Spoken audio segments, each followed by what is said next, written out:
Hi friends, welcome back to Tech railway.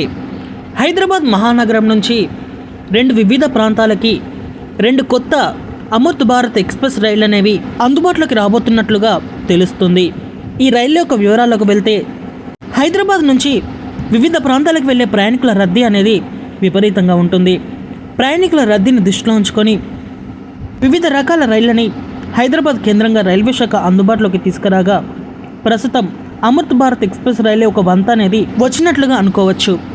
ఇప్పటికే చెర్లపల్లి నుంచి ఒక అమృత్ భారత్ ఎక్స్ప్రెస్ రైలు అనేది అందుబాటులో ఉండగా, హైదరాబాద్ నుంచి మరో రెండు అమృత్ భారత్ ఎక్స్ప్రెస్ రైళ్ళని రైల్వే శాఖ అందుబాటులోకి తీసుకురాబోతుంది. ఈ రైళ్లు ఎక్కడి నుంచి ఎక్కడికి ప్రయాణిస్తాయి, ఈ రైళ్లలో ఉండే ప్రత్యేకతలు ఏంటో మనం తెలుసుకుందాం. అమృత్ భారత్ ఎక్స్ప్రెస్ రైళ్లలో ఉండే ప్రత్యేకతలు ఏంటంటే, ఇవి వందే భారత్ ఎక్స్ప్రెస్ రైళ్ళకి ఏమాత్రం కూడా తక్కువ కావు. 1000 కిలోమీటర్లకి 500 కనీస ఛార్జ్ తోటి ఈ రైల్లో ప్రయాణించవచ్చు. ఈ రైల్లో ఎటువంటి ఏసీ కోచెస్ అనేవి ఉండవు. కేవలం general sleeper coaches, non AC కోచెసే అందుబాటులో ఉంటాయి. దీంతో మధ్యతరగతి కుటుంబాలకి అలాగే సాధారణ ప్రయాణికులకి ఈ రైళ్ళు చాలా వరకు కన్వీనెంట్గా ఉంటాయి. అలాగే జనరల్ కోచెస్ కూడా 10 నుంచి 11 వరకు ఉండడంతో ప్రయాణికులు ఎటువంటి ఇబ్బందులు లేకుండా ఈ రైళ్లలో ప్రయాణించడానికి ఈ రైళ్ళు చాలా బాగుంటాయి.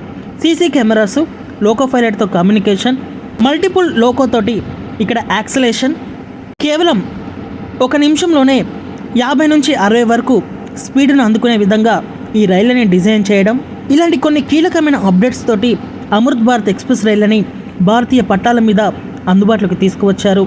ప్రస్తుతం మొన్ననే 9 రైళ్లని ప్రధానమంత్రి గారు వర్చువల్గా ప్రారంభించగా, వీటి యొక్క సంఖ్య అనేది దేశం మీద 39కి చేరుకుంది. అయితే మరో 2 అమృత్ భారత్ ఎక్స్ప్రెస్ రైళ్ళు అనేవి పరుగులు పెట్టడానికి హైదరాబాద్ నుంచి సిద్ధమయ్యాయి. అందులో ఒకటి చెర్లపల్లి నుంచి నాగర్కోయిల్ మధ్యలో ప్రయాణించే ఏర్పాట్లు అనేది చేస్తున్నట్లుగా తెలుస్తుంది. రెండవది ఇక్కడ హైదరాబాద్ నుంచి తిరువనంతపురంకి, తిరువనంతపురం నుంచి హైదరాబాద్కి ప్రయాణించే విధంగా ఏర్పాట్లు అనేవి చేస్తున్నట్లుగా తెలుస్తుంది.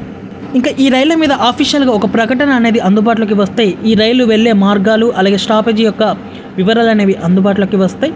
ఇక్కడ హైదరాబాద్ నుంచి తిరువనంతపురంకి వెళ్ళే బండి కాజీపేట్, వరంగల్, విజయవాడ ఈ ప్రాంతాల మీదుగా ఇటు తిరువనంతపురంకి చేరుకునే అవకాశాలు అనేవి కనిపిస్తున్నాయి. ఎందుకంటే గుంటూరు సెక్షన్ మీదుగా శబరి ఎక్స్ప్రెస్ అనేది సేవలు అనేది అందిస్తుంది.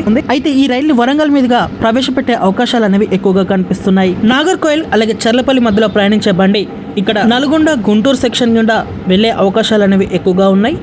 వీటి యొక్క ఆఫీషియల్ ప్రకటన అనేది తొందరలోనే రావచ్చు. ఈ రైళ్ళని ఈ నెల 23వ తారీఖున ప్రధానమంత్రి గారు ప్రారంభించే అవకాశాలు అనేవి ఉన్నాయి. ఏది ఏమైనా ఒక 2-3 రోజుల్లో మనకి దీని మీద పూర్తి వివరాలు అనేవి అందుబాటులోకి వస్తాయి. ఓకే ఫ్రెండ్స్, హైదరాబాద్ మహానగరం నుంచి నాగర్కోయిల్ అలాగే తిరువనంతపురంకి అమృత్ భారత్ ఎక్స్ప్రెస్ రైలుని అందుబాటులోకి తీసుకురావడం మీద మీ అభిప్రాయాన్ని కామెంట్ చేయండి. మరిన్ని రైల్వే అప్డేట్స్ కోసం మన ఛానల్ని ఫాలో అవ్వండి. Thank you for watching. Have a nice day.